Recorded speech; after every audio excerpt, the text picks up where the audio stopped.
Kotsi ya mollo, do you know how to prevent them and lead our children out of danger? How do you screen the people and the daycare centers you leave your children with? Parents are driving around libana mokoloing bona ba bofile libanta marabana haba bofa. How safe is your child in a moving vehicle? Yummy Mummy Kelly Kumalo talks to us about keeping her children out of harm's way during a fatal house robbery. All this and more Raising Babies 101.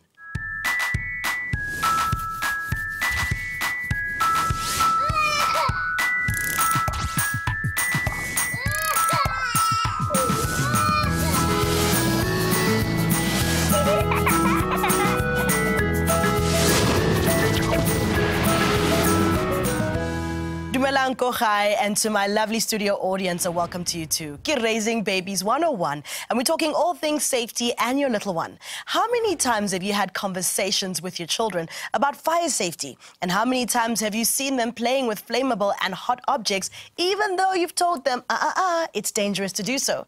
If talking and warning them about the fire does not help, what will? Moshima Musia, a tech specialist from Fire Protection Association of Southern Africa, is here, as well as Catherine Jenks, a clinical psychologist from Home Tree Therapy, and they are joining us in studio to discuss this in detail. What would you say is an important thing for one to know living in an informal settlement with regards to fires? I think we talked about the informal settlement throughout, more especially in metropolitan areas. It's a problem that's going to be with us for some time. And the informal settlements will be with us for some time. I think the biggest problem there, go already crowded, it go on a whole. And materially, was the informal settlement is, by basabisa plank, into the chang, and all those things. Marana the program, the Bomas Palabana the program, because the three main causes that requires more informal settlements in is cooking appliances, the primer stove, paraffin, and then the lighting. Lighting most of the time, the candles. And the candles is a proper candle holder. And they're not being watched. And then because understand you. Catherine, do you think that if we brought in things like red stickers on hot things, so for example, I have a 2-year-old son, I put a red sticker on the oven, he knows he mustn't touch. Will that help with having children away from this?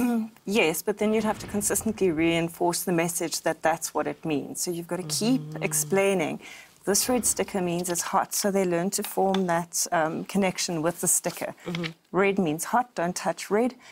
But it takes time for them to learn again. So it'd be about saying that to them repeatedly over and over again. And yeah. It will become a learned behavior. Yes, exactly. Okay, thank you so much, Ntate Musia, for joining us in studio. When it comes to informal settlements, it's so important. Mollo is killing a lot of our people, so we have to be careful. So thank you very much, Ntate Musia. Thank you. Catherine Jenks will be joining us later in the show, but right now, you decide. Okay, so to my audience, by a show of hands, how many of you have left your child with someone who is family or a friend without even screening them? How many of you? Almost everybody. That's very, very interesting. I am now joined by Lumka Oliphant, spokesperson of the Department of Social Development. Now, Lumka, I have to ask you, what are your thoughts? We are obligated by the Children's Act that we actually make sure that where you send your child, that person does not appear on what we call the Child Protection Register. The Child Protection Register is a register where we have names of people who are unsuitable to work with children. By that, it would mean maybe they have been convicted of some child molestation or anything else, but they have to appear on that register. So you are able to contact the department and we are able to say to you that person is appearing on the register, so your child cannot be looked after by them. Let's have a look at when you are selecting a daycare center. What exactly should you be looking out for? If you're a parent that's looking for an ECD center for your child, I think what's important is safety of your child first and foremost. So when you approach an ECD center, you must look for parameters. Does it have walling? Does it have fencing? Does it have a lockable gate? And also be shown where your child will be in terms of the classroom and be introduced to the teacher. And also when to enter the classroom, would it indicate to you that is a place of learning for children? For a parent to tell if the classroom is a classroom for learning, in terms of the classroom itself, does it have ample space for all the children that are in the classroom? Is it roomy enough? Does it have windows? You know, because children need as much light as possible. Does it have a door, an exit door? It's either into the center or outside to the center. And then also when you look around the wall, do you see any labeling in terms of, is there a daily program, something that guides the teacher to conduct the classroom on a daily basis? Is there a corner where you see books, because that they will tell you that children are being read to? Is there a corner for fine motor development where you see your painting, your arty things? So generally, it's how the classroom is structured that would indicate to you that there is some form of learning that is happening in the classroom. If we were to explain what is early childhood development, and a person would say to you, is developing your child holistically. So when you go into an ECD center, you need to see the how part. How is the child developed socially, for instance? How is the child developed physically? Do they have play areas? You know, do they have ample space outside in terms of playing? Do they have play equipment outside, whether it's jungle gyms, whether it's structured play in terms of what the teacher will do to make sure that children develop the large muscles. So what's key here is the consistency that is being done on a daily basis, Monday to Friday, and the program is being followed Monday to Friday. When you have a baby that is under 18 months, let's say between 0 and 18 months, and you take your child to an ECD center, one of the biggest things is where is your child going to be sleeping? So a baby classroom should have cots. And in terms of the norms and standards of ECD, there should be 6 cots in the classroom, nothing more, and no child should share a cot. Every child should have a single or individual cot, and the cots also should be labeled in terms of the children's names and so forth. And also what is key is that every ECD center, if possible and they've got space, they should have a food garden, because children should see where food comes from, as opposed to saying vegetables come from the store. Yeah, they should know that the vegetables come from the soil, and also kids should be made part of the growing of the food, so that they see it from the soil and how it grows, and it's taken to the kitchen and then it's cooked for them, and it's nutritious food. Nanumka, I have to ask you, clearly screening can to ebutoka, because a lot of the time, batswadi ba re fela, oh no, ke tseba o thandi ke chomi yaka, o tla tlhokomela ngwana gago. Is that right? Let's talk about screening. We have to talk about the history of early childhood development in the country. It has always been started by women, you know, next door who thinks that there's a need. So, which is why the Department of Social Development then says, working with the NDA, that while we're doing we're extending access to ECD, the issue of screening also has to come into play. And which is why we are saying that it's very important uba i-daycare centers zibhalise, because if awubhalisanga asikwazi ukwazi bana uphi, asikwazi ukunceda, asikwazi futhi ukubonisa indlela on how to do things. But if you are run, and also we're not in the business of trying, because what also scares people is that they think that when we are bringing government into it, sifuna ubavala. No, we don't want to do that because of the history I've just explained to you. Omama baselokishini who have been in the business of ECD, we are saying rather, let's capacitate them, let's also show them and educate them as to how to do things in order to comply, so that people can have access to early childhood development. Absolutely. Now, what about batho ba bang ba berekang in the actual facility? So, for example, hona le mme wa peyang, hona le ntate ko gardening wetsa gardening. Surely, batho ba kaofela tshwentse le bone ba be go through a screening process, and they must be vetted gore no, these people are safe and are allowed go ba around children. People must be screened for unsuitability to work with children.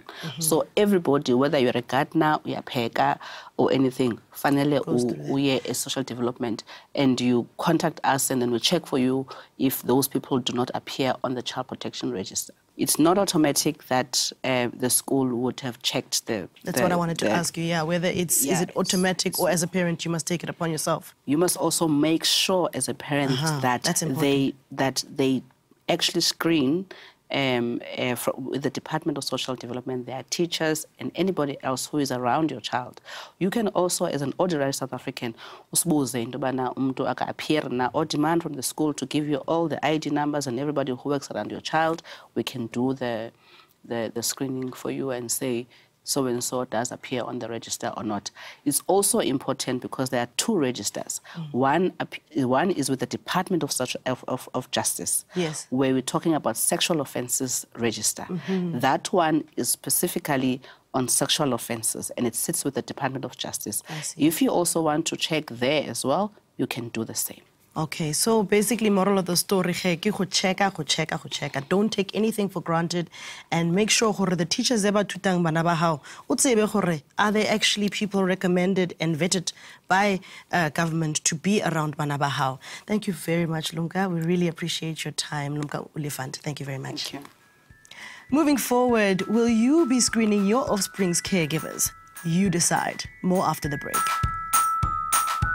Next on Raising Babies 101, how to safely buckle your child in their car seat and possibly save their life. How do you screen a family that wants a play date with your child? Later, Kelly Kumalo talks about worrying about her children's safety during a house robbery that went wrong.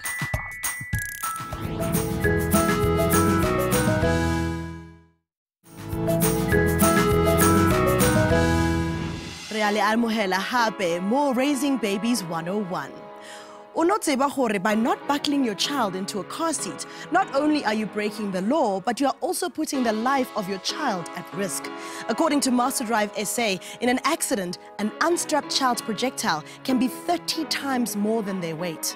Today on Easy Peasy, we show you how to safely strap in your child. It does not matter the price of the car seat. If not used properly, you could potentially be putting the life of your child in danger. Peggy Mars from Wheelwell is here to demonstrate how to safely buckle your child into a seat.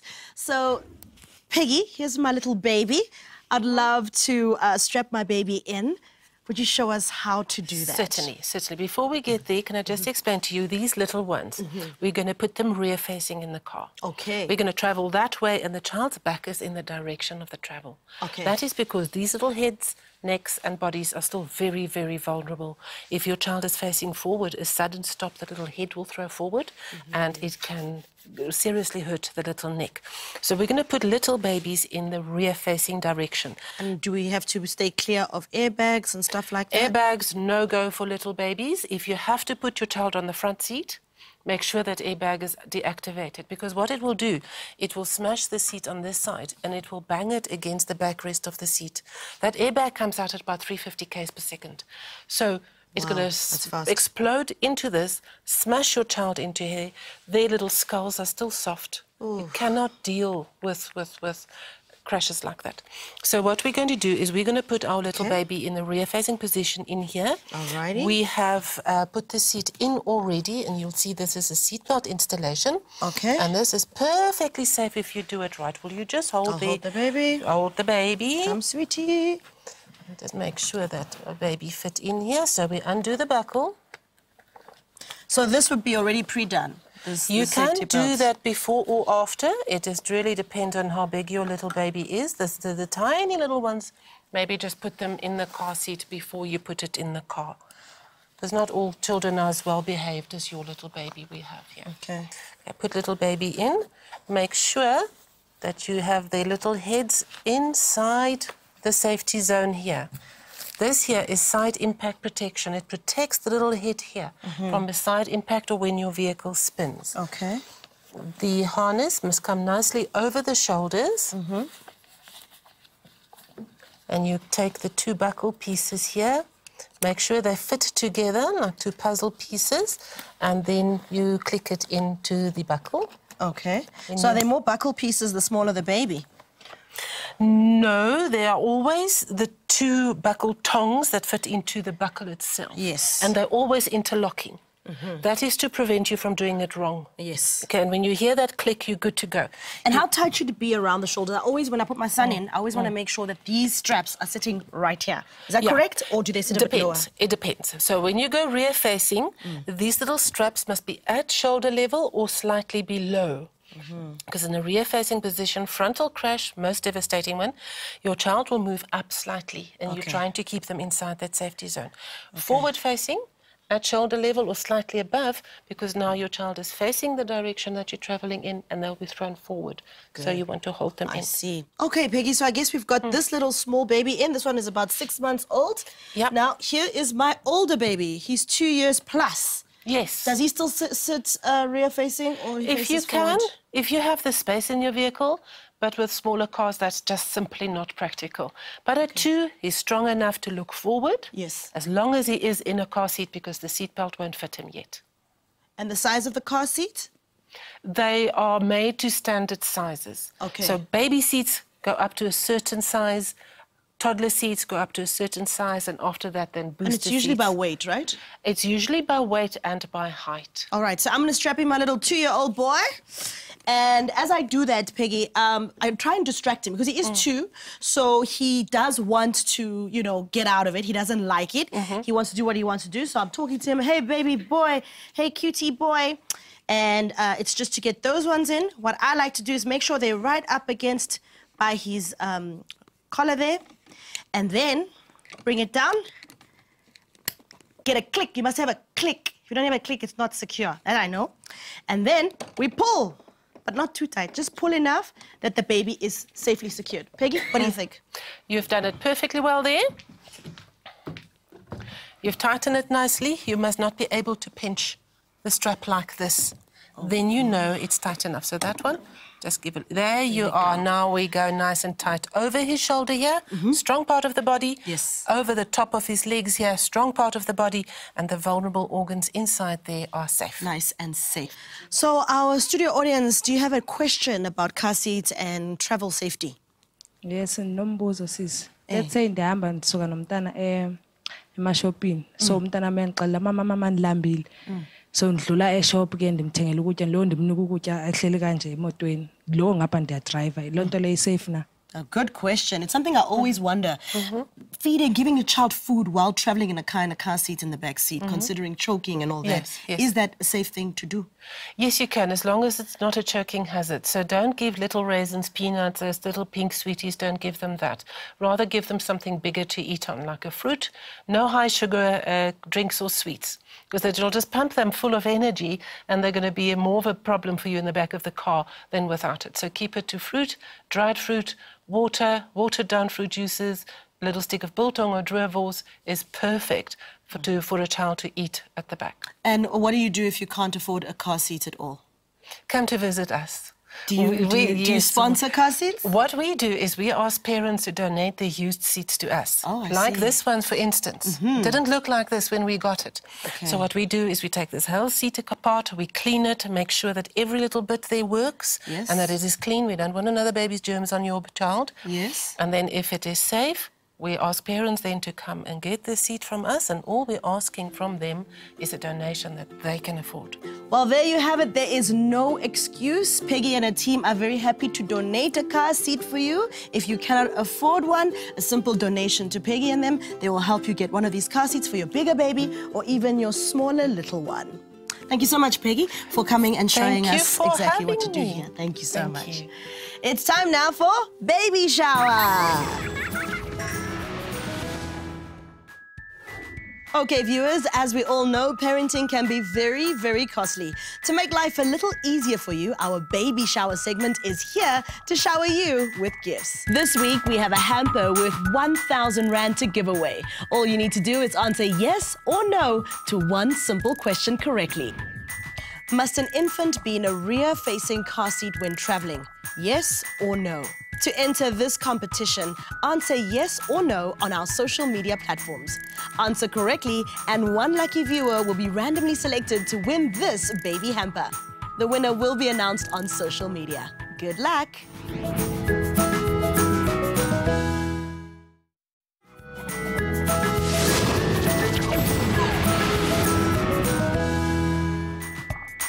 Reale amogela gape mo Raising Babies 101. Christabel Gimme, who is very scared of her child going out to play on Playdates. Let's have a look at what she has to say.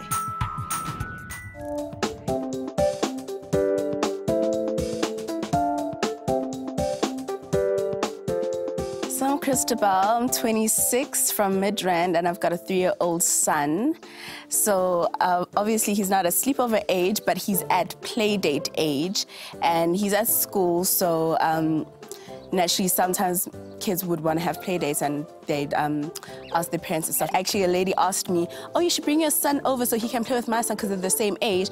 And I'm like, yeah, I just buy meat from you, man. Like, but this is me talking to myself. I didn't really say that to her. I used to be very trusting of people, especially if I considered you like a friend. But I think over the years, and even after having my son, I'm a bit more strict. Like, I wouldn't let my son come over to your place if I'm not there. Because, look, in this day and age where, you know, kid abuse and molestation, etc., is like on the rise, and it's often by somebody that the kid knows or the kid's parents know personally, it's like, hey, man, I don't blame you. You don't really know me. I don't really know you. And I don't mind your kid coming over to play with mine. But, hey, come look through my house if you want to as well. I think the only sort of people outside of, the only sort of people that I trust are my immediate family. It's very difficult when you've got a kid and, you know, you want them to be sociable with other kids. You want them to, you know, just have a social life, play and, you know, just grow up, have a normal childhood like I did.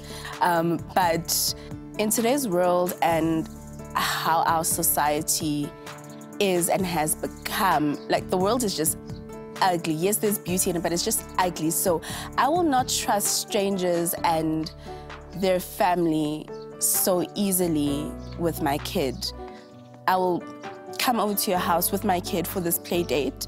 We can sit in silence and look at each other for 30 minutes to an hour. It's fine, as long as my child is within line of sight. And I would admittedly say that I'm paranoid, but I think with good reason. So at the end of the day, raising babies, how do I screen my kids' friends' parents effectively without it being awkward, but it most likely will be awkward? What questions do I ask? How do I phrase it? How do I even do it to a level where I'm confident and comfortable that my kid can be at their house, you know, and be safe? Rejoining us to discuss Christabel's concern is Dr. Catherine Jenks, a clinical psychologist. Now, I have the exact same fears that Christabel has. Is it normal? Is it common?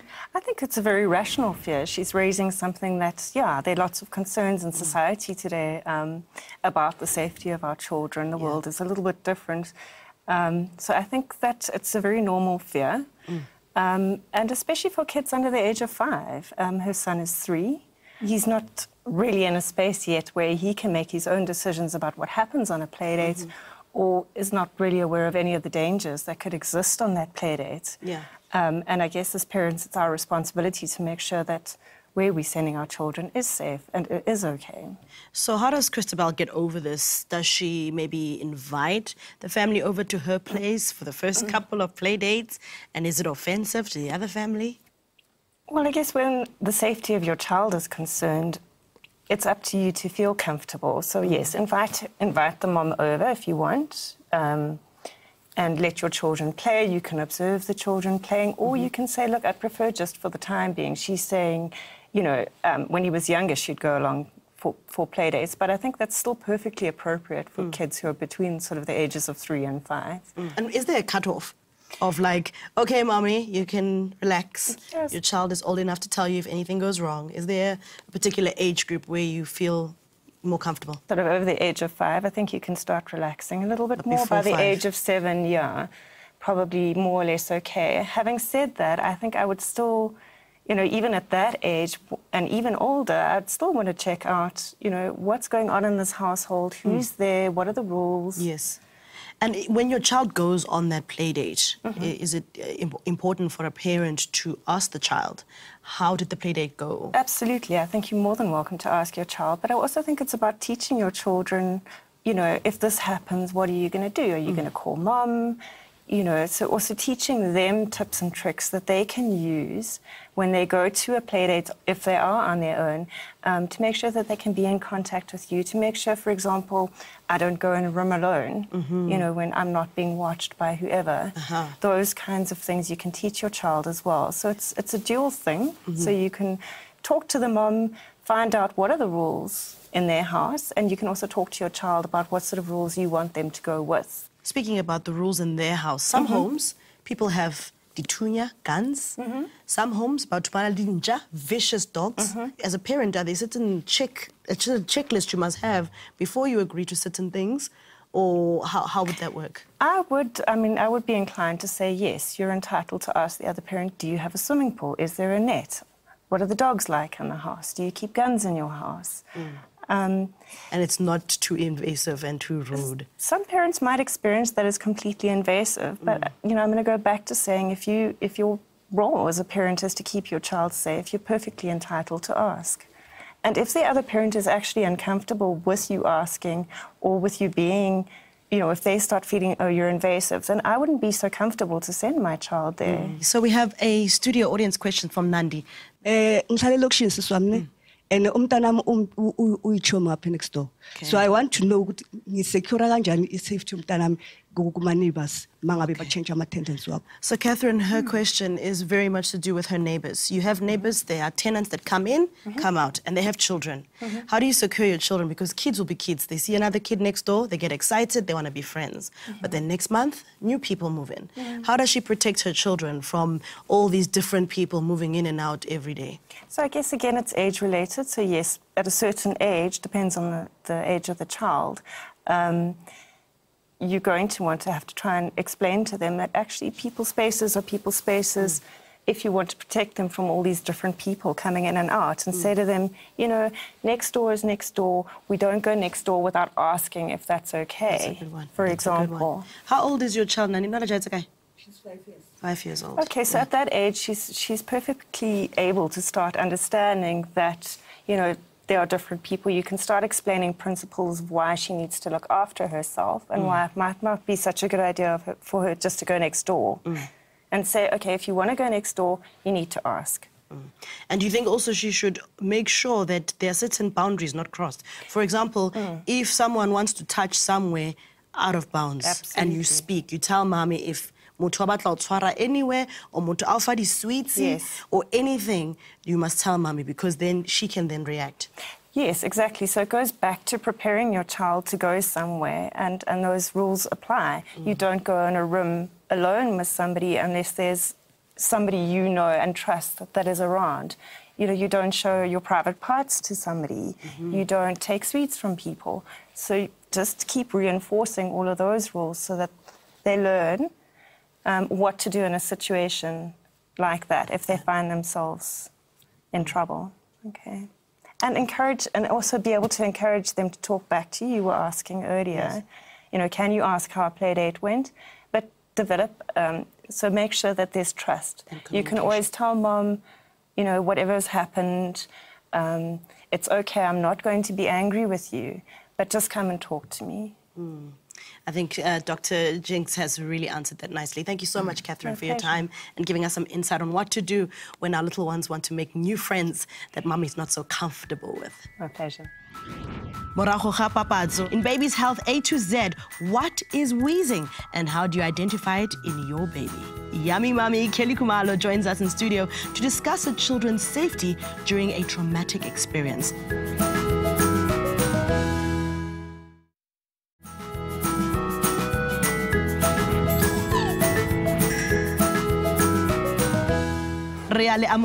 Raising Babies 101. I think it takes becoming a parent or constantly being surrounded by babies and children to almost safely claim to know every disease and illness under the sun.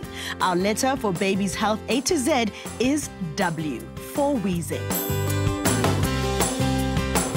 Wheezing is a high-pitched whistling sound made while breathing. It's often associated with difficulty breathing. Wheezing may occur during breathing out or breathing in. Now, going to my audience, I have to ask you, have any of you linale problem lingwana how anali wheezing? Any of you? Yes, sir? Ngiyanga experience lento leyo kumntwanami And then mayenzeka lento le bengazi ukuthi kwenzakalani. So nami ngaxakeka but mangifune advice bang advise ukuthi umntwana mase kanjalo kunento esibiza ukuthi uxakaxe esiXhoseni. So ithe mayimbamba bangitshela ukuthi kumele ngihambe ngemntwini azomnika imbiza and then azoklina izifuba whatever. So namhlanje ngiyabonga ukuthi ngizo understand ukuthi kusuke kubangwa yini. Thank you for your question. I've got Dr. Letabo Machaba Simelani, who is a pediatrician, and I think you're best suited to answer his question with regards to wheezing. Says he didn't know as a father his child had this chest problem. They got medication, and or rather they went and saw someone and they got something for the child, but he would like to fully understand what exactly was wrong in Wanahai. Yes. So with wheezing, most people do assume that it does come from the chest, as Daddy here. Most fubing. Yeah, most fubing. Which is most of the time true. But we mustn't forget that wheezing doesn't only come from the chest. It can come from what we call the upper respiratory, which is the upper part of what we use to breathe. And in the medical fraternity, we like to define and actually divide wheezing between the age groups. In children between age 2 years and less, most of them come in with infections. So kid infections is wrong. Infections. So kid infections, they get it in the air, which we usually find in winter. So kadi winter, this viruses are the ones that usually cause the wheezing. So they have many, many names. The RSV, the adeno, and usually what's about the influenza. I know most of the people know who are outside there's flu. So you get influenza type A, influenza type B, para-influenza, which also causes wheezing.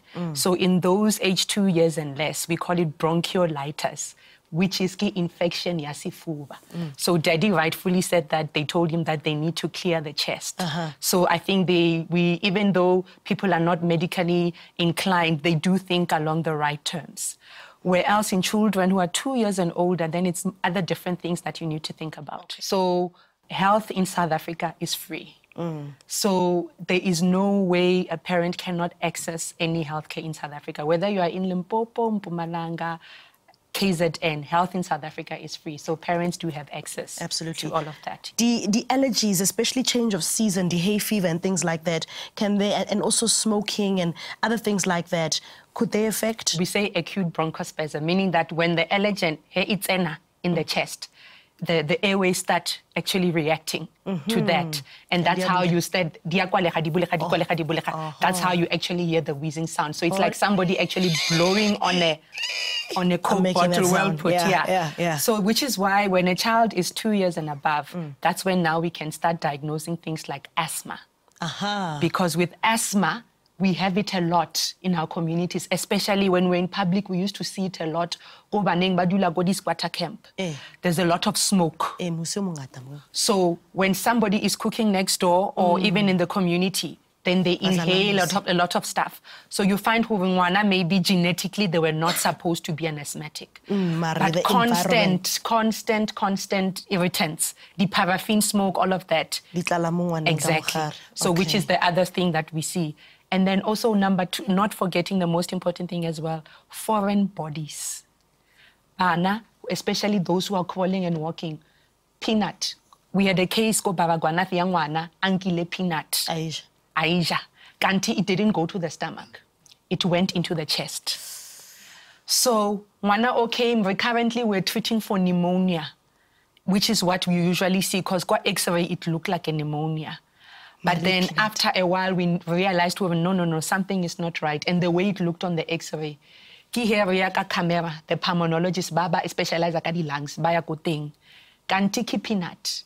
And by that time, the lung had collapsed. So also things like that, foreign bodies, we see a lot in the communities, because Bana, they walk around, they crawl, they pick up, they take a lot of things. Absolutely. Exactly. Past 2 years, 3 years, 4, 5 years, do they outgrow wheezing and chest issues if they are not, of course, asthmatic or whatever the case may be, or what is the case with that? Do they outgrow So most of the things that cause wheezing, they do outgrow it.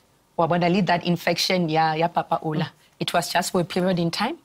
Most viruses will stay in the system 1 week, 2 weeks, 3 weeks, and then they go. And then there are things like asthma. Asthma becomes a different thing that those are children who either genetically look like, who maybe papa is asthmatic, mama is asthmatic, so the child becomes predisposed. Which is why it's important to see a doctor who specializes in children. Because we get trained now, how can you actually take that child, treat them so that they outgrow it when they're adults. Whereas sometimes in the community then, we are all doctors, but we all have different specializations. So now you need somebody, even most general practitioners also are very good and they know what to do. But you just need to give the child most of the right treatment. Most of the time they can conquer it. But if it's other issues that are bigger than asthma, then you know, like your chronic lung or banabadi, like post-TB, most South Africa, we want something called TB bronchiectasis. Okay. So, yeah. All right, so there's a whole lot of things, and I think re thuti la ka jeno hore bana, especially ha ba khasa, re ba shebe hore ba nka eng ba di kenya eng mo molomong. I mean, a peanut causing a lung to collapse. Bomme le bontate, let's be very careful. More after the break. It's the interview we have all been waiting for, Kelly Khumalo, on how she protected her children during one of the most scariest moments in her life.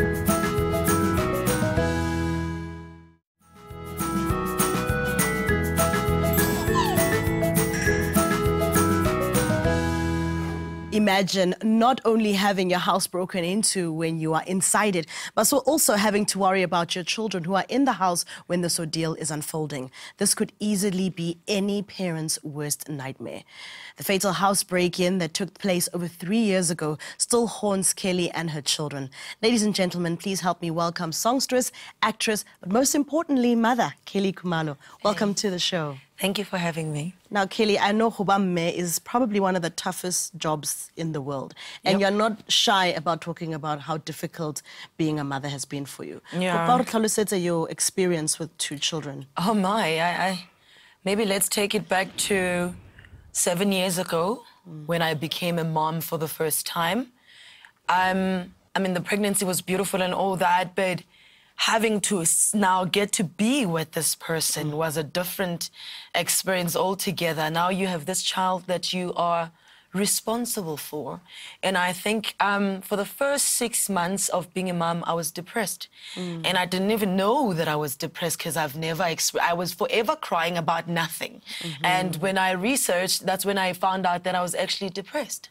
Yeah. And then second baby comes along. Was it a different experience? They do. You become more patient and you learn to love unconditionally because that's what they teach you to. And I think second time around, it was still different. That's the thing about babies is that if you've done it before, it doesn't necessarily mean that you will do the same with the next one because you are raising 2 different human beings. Yes, talking about 2 different human beings. Tell us about the personalities of Anabao. Oh, my God. Loving children. They love love. I think they've taken that after me. And they love people. And they're very outspoken about the things that they don't like and the things that they like, and very appreciative human beings and very naughty at times. In fact, all the time. Like, I'm literally yelling 24/7 in my house, forever fighting. But it's a very loving home for me. Talking about a home, it's where a child must feel safest, where a child feels that there's nothing in the world that can touch them. And we do know 3 years ago, it was a day I'm sure you and your kids will just never forget. Can you walk us through that day in the eyes of your children? I think it's a picture that would forever haunt them. And because they're children, they don't understand why that happened. And when I look at it now, I'm very cautious about everything now. Even a person on the street, I don't drive with my windows down because I still have that picture of that character that walked into my house. And every time my children sees a type of person that looks like those people, they're like, there's that person who killed my father. That's what my son would say. And what I've learned is that it's very important to keep your gates and doors locked at all times. I do it all the time. Security is #1 because you will never know who might just walk into your house. I have to ask you, on that night, where were the children when this happened? They were in the house. My son was there, and I had just put my daughter to sleep. So the children were there. My son saw it all. It's just that Tingo was a couple of months old, so she was asleep. Yeah, she never got to see all of that. What was your initial reaction as a mom when all of this was happening? Oh my God, I forgot my son. Yep. Because I was the first person that was pointed a gun at. Yes, the first person. So my immediate response was, Kelly, run. It's only later, and I'm like, oh my God, my children. Then you realize there's intruders in the house and you don't know where your children are and you just don't know what to do. Impulse just takes over. Yep. And your reaction to just want to run and flight is... And then you realize, actually, you know, when it hit me, I was like, okay, you're afraid to even open the door because you don't know what's happening on the other side. You and your children talk about this still today? We don't really talk about this. For me, I never want to revisit that day. For me, I don't know, it's just one of those things that I don't really like to talk about, and especially where children are, I'd love for them to forget. I mean, I think it was a very painful experience for them that I would not want to keep bringing up. Did they go for counseling or any type of support? I feel like, I don't know, especially with my son, how do you counsel a 7-year-old? Yeah, I hear you. It's a very tough one. It's a very tough one. But for me, I think I need that moment where I feel like he understands because he's still a child. Yes, it happened. It was a scary episode, but he's still a child. I need to make him understand why that happened. I don't understand either. So I don't have all the answers. It's just one of those topics that one doesn't really want to bring up. Yeah. Now, we know that police and the South African police has always said that when criminals pounce on you as individuals in homes and what have you, they normally case you out and they've been watching you and you become vulnerable if you may be listening to music or TV, whatever you are doing, you are vulnerable to people. You did mention, you are locking up everything. All the time. Even when I drive into my house, I always look at the mirror to make sure that the gate is properly closed, because you will never know. Even when I open my gate, I'm always looking over my shoulder to make sure that there's no one following me. So what's your advice? I'm a mom, I'm watching you right now. I want to protect my child. I want to make sure that an experience like this is something that we don't go through. What would you advise somebody watching now? Oh my. Be always aware of your surroundings. It is very important. Make sure that your house is forever locked. Lock the doors, lock the gates. Because the minute you leave your gates open, you are leaving a door open for strangers to come and terrorize your family, and that's not what you would want. So, Kelly, what are your plans for this year? I'm releasing a new album, would be one of the plans, and maybe going back to TV again because I love TV. But I think the biggest thing for me is to tap into the international market, which is something that have been planning for a very long time. All right, I love that.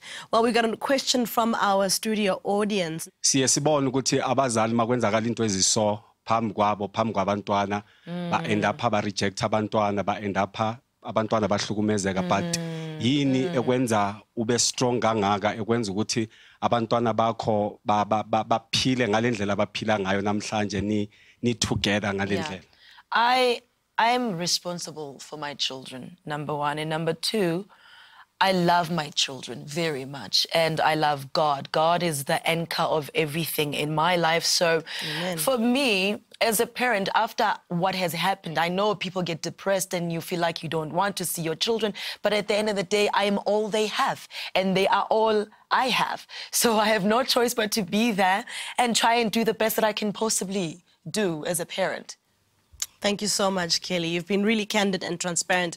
And I think the most important thing for our viewers at home is that motherhood is not easy for everybody. No. We all do it differently, and there's no handbook. No, I wish there was. There's no handbook, but we'll give you guidance here on Raising Babies 101. I would also like to thank my guests as well as my wonderful studio audience. Thank you so much. We spoke about all matters to do with baby safety today. And for more information about safety and protecting the lives of your little ones, don't forget to follow us across all social media networks by searching Raising Babies 101. Ha re tlhokomele bana ba rona, ka re bana ba rona ke bokamoso ba rona. From me, Carol Ofori, until next week.